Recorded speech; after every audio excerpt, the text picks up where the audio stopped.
Estas son las noticias de France 24. En Estados Unidos avanza el recuento de votos de las elecciones de medio término. Los republicanos están a 7 escaños de controlar la Cámara de Representantes, mientras que los demócratas a un solo escaño de controlar el Senado. En Perú solamente restan algunos requisitos legales para que pase a votación ante el Pleno del Congreso el proceso de inhabilitación del presidente Pedro Castillo, quien está acusado por traición a la patria. Vamos a ampliar en unos minutos desde la ciudad de Lima. Y cerca de 200 agentes de la policía ucraniana ocuparon el centro de la ciudad de Jersón tras el repliegue de las tropas rusas. Mientras tanto, Rusia insiste en que el retiro de las tropas no cambia el estatus de esta región, que fue anexada a la Federación de Rusia. Hola, muy buenas noches, bienvenidos a las noticias de France 24, soy Santiago López González, gracias por estar con nosotros hasta ahora. Vamos a comenzar en el norte de nuestro continente, en Estados Unidos, en donde sigue la expectativa en este país, en donde avanza el recuento de los votos de las recientes elecciones de medio término.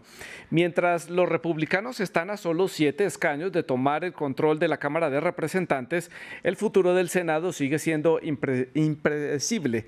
Ambos campos ahora tienen 49 escaños. La atención está centrada entonces en el estado de Nevada, que todavía no ha oficializado sus resultados y donde una victoria demócrata daría al partido del presidente Joe Biden el control del Senado.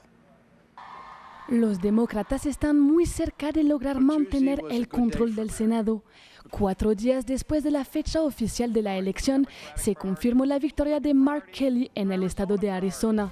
Resultó reelecto y superó al republicano Blake Masters, aliado del expresidente Donald Trump. Así las cosas, ambos partidos tienen ahora 49 escaños. Y ahora el control de la Cámara Alta se juega en 2 estados claves, Nevada y Georgia. Nevada todavía no pudo oficializar los resultados. Allí, el republicano Adam Laxalt tiene una muy estrecha ventaja sobre su adversaria, Catherine Cortez Masto. En este estado, sábado es el último día para recibir votos por correo, lo que explica el retraso. Hacemos todo lo que está en nuestras manos para que las papeletas avancen lo más rápido posible. Pero con los plazos que tenemos, no puedo terminar el conteo hasta que lleguen todos los correos. Es un número muy pequeño, pero aún así no puedo terminar antes del sábado.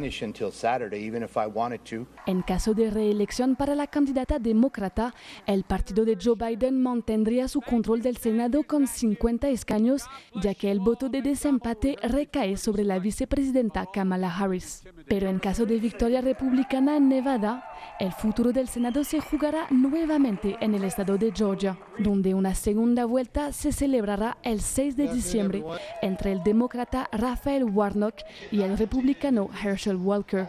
Se espera una feroz batalla final con una avalancha de fondos de campaña. Lejos de la marea roja augurada por las encuestas, los republicanos están ahora a solo 7 escaños de quedarse con una muy estrecha mayoría en la Cámara de Representantes. Y seguimos en Estados Unidos porque 2 aviones de guerra antiguos chocaron en pleno vuelo durante un espectáculo aéreo en un aeropuerto ejecutivo en la ciudad de Dallas, en el estado de Texas.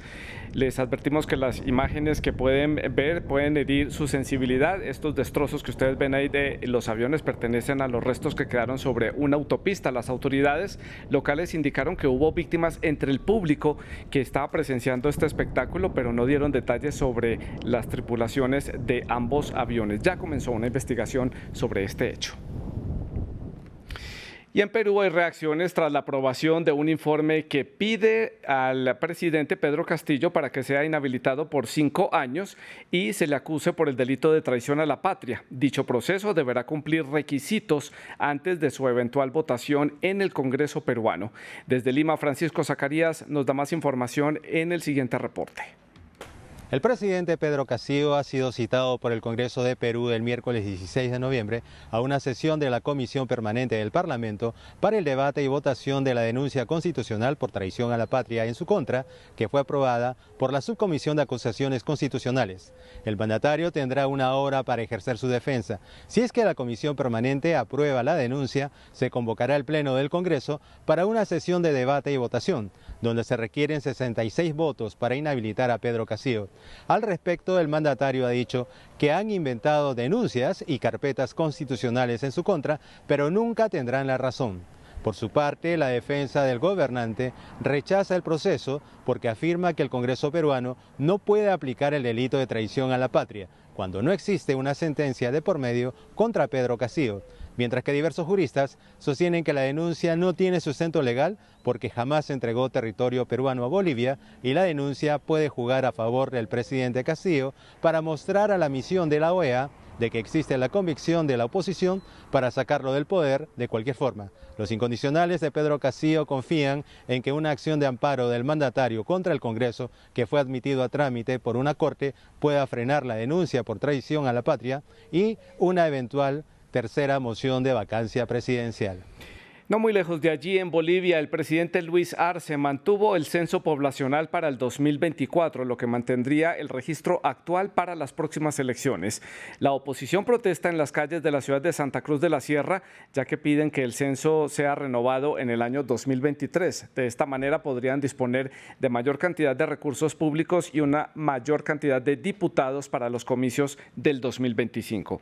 El informe es de Luis Muñoz. La tensión se mantiene en las calles de Santa Cruz, mientras el gobierno boliviano no da su brazo a torcer y mantiene el censo poblacional y de vivienda para el 23 de marzo de 2024. El presidente Luis Arce hizo un llamado a la calma. Las bolivianas y bolivianos queremos vivir en paz. Somos de la cultura del diálogo y de la paz y por eso llamamos a pacificar entre todas y todos. El viernes se cumplían 3 semanas de protestas. Es el plazo que dio la oposición de Santa Cruz para convocar el censo poblacional en 2023. Durante este tiempo ha habido 4 muertos y más de 100 heridos. Se acaben los resguardos a los masistas, se acaben la violencia a nuestra gente y que estén con el pueblo, que es lo que todos queremos. El último censo se realizó en 2012. El gobierno de Luis Arce lo retrasó de 2023 a 2024, alegando el parón de la pandemia. Además de bastión opositor, Santa Cruz es la segunda ciudad del país y el principal centro económico. Es la mayor receptora de migración interna, por lo que el aumento de población le otorgaría más recursos. De hacerse el censo en 2023, la región tendría 3 diputados más en la Asamblea para las elecciones de 2025.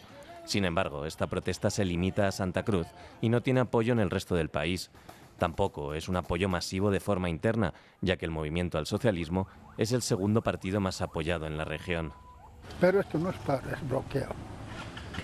No nos dejan circular, no nos dejan pagar, no nos dejan hacer nada. Santa Cruz fue también en 2019 el lugar desde donde se ideó el derrocamiento del gobierno de Evo Morales. Vamos ahora con información de Europa. Hablamos ahora de las relaciones entre Francia e Italia, que están en un momento tenso tras la decisión del gobierno de la primera ministra italiana Giorgia Meloni de no recibir un barco con migrantes, el Ocean Viking, que terminó llegando a puertos franceses. El gobierno del presidente Emmanuel Macron ha intensificado los controles fronterizos entre ambos países para evitar, entre otras cosas, el aumento del contrabando. Cerca de las ciudades de Menton y Ventimiglia, en la frontera franco-italiana, se intensifican los controles. Los guardias fronterizos y la policía están deteniendo a los coches procedentes de Italia. Nos piden que abramos el maletero y revisen nuestras identificaciones. Las tensiones entre Francia e Italia aumentan a causa del Ocean Viking, un barco con 230 inmigrantes que finalmente ha podido atracar en Toulon.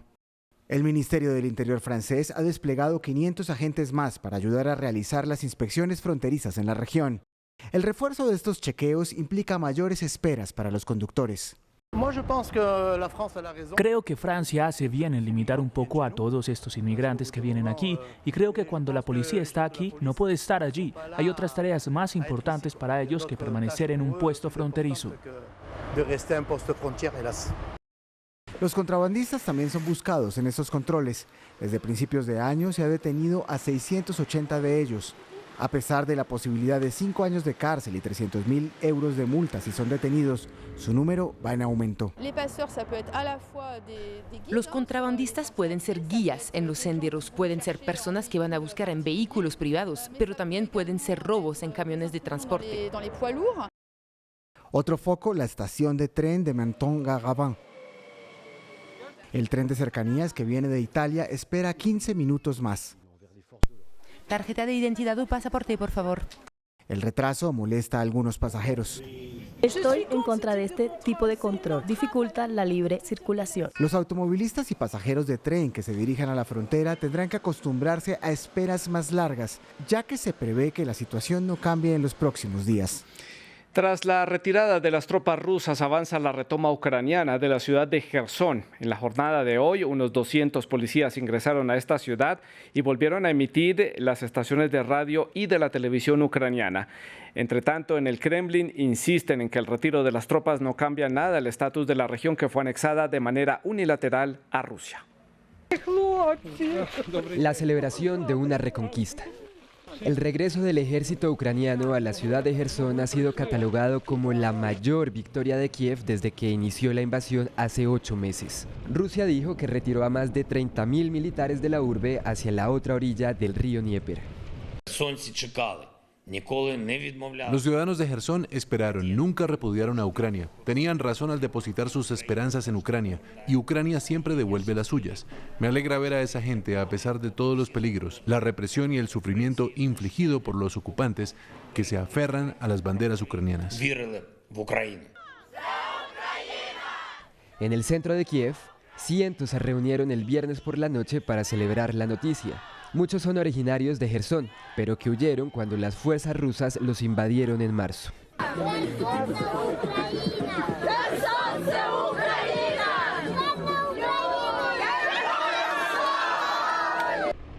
Ya en Jersón, muchos empiezan a regresar a sus hogares, o lo que queda de ellos.